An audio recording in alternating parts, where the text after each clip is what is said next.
Bapak Ibu sekalian, ya, salah satu pertanyaan yang sering diajukan adalah bagaimana kita bisa hidup dari saham. Ya sebenarnya itu pertanyaan yang juga bisa ditanyakan, kalau misalnya ditanyakan ke pesepak bola profesional ya jawabannya bisa. Ya tentu saja.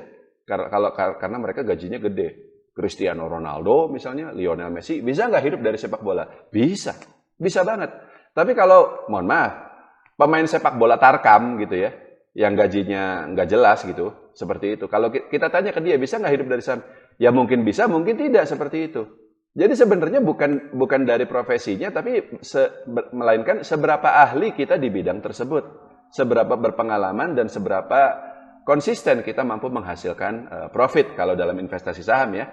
Kalau sepak bola ya berarti kan seberapa jago kita mencetak gol dan seterusnya. Kalau di saham ya seberapa konsisten kita mampu menghasilkan profit. Dan untuk mengetahui konsisten atau tidaknya, ya nggak cukup pengalaman 1 tahun, 2 tahun. Tapi kita harus lihat 5 tahun, 10 tahun. Kalau selama itu kita profit terus, baru kita bisa bicara soal trading for living atau investing for living, seperti itu. Kita resign, lalu kita main saham saja atau main instrumen apapun yang Anda tahu lah gitu. Intinya hidupnya dari situ. Nah, kemudian begini Pak Niko. Pengalaman saya sendiri, dan saya yakin ini adalah pengalaman yang sama yang juga dialami oleh investor profesional lain ya, yang profesional itu maksudnya full time ya, jangan dianggap jago, tapi kita memang kerjanya di sini seperti itu. Tapi kita ambil contoh misalnya Pak Lau Keng Hong atau siapapun lah yang memang besar-besar nih ya, kalau saya kan masih kecil seperti itu. Ya sama, mereka juga tidak serta-merta begitu main saham langsung profit, langsung konsisten, tidak. Ada perjalanannya. Antara 5, 7 tahun, 10 tahun, dan seterusnya. Tapi setelah melewati perjalanan selama sekian tahun tersebut, itulah kita akan mengumpulkan 2 hal, Pak Niko. Yang pertama, pengalaman jam terbang, pengetahuan kita meningkat. Ya. Kalau udah 7 tahun, ya masa iya sih kita masih bingung beli saham apa? Kalau kita udah banyak belajar, kalau seterusnya seperti itu. Dan yang kedua, modal kita mungkin awalnya masih kecil. Tapi kalau selama 7 tahun tersebut kita mampu profit konsisten, kita juga, yang saya sering sampaikan juga ya, kita konsisten setor lagi dari kita punya pekerjaan. Apapun itu, Anda punya pekerjaan, Anda punya usaha, Anda setor lagi ke sekuritas sehingga modalnya nambah. Tidak hanya dari profit, tapi juga dari Anda setor lagi seperti itu. Maka modal yang tadinya kecil itu lama-lama jadi besar, Pak Niko. Jadi besar.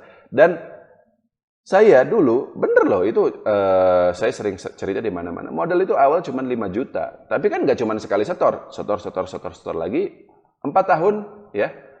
Kita pertama beli saham 2010, tahun 2014 itu kita udah dapat 1 miliar.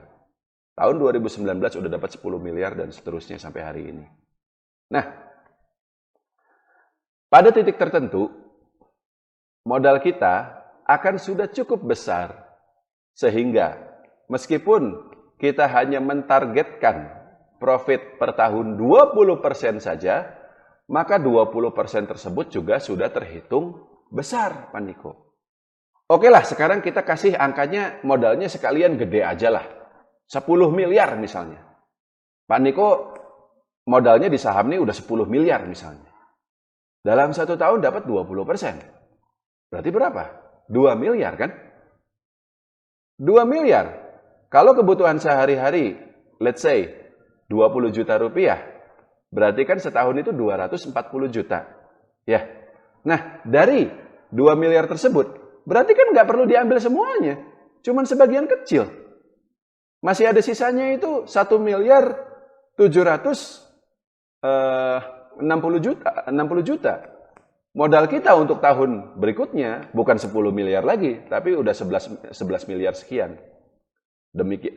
Sehingga kalau profitnya 20%, ya, profitnya itu bukan 2 miliar lagi, tapi nambah, Pak. Karena modal awalnya nambah. Kan itu compounding itu seperti itu ya.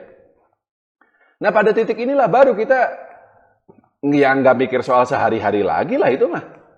Beneran kita ambil dari itu ya, kemudian kita ini untuk sehari-hari.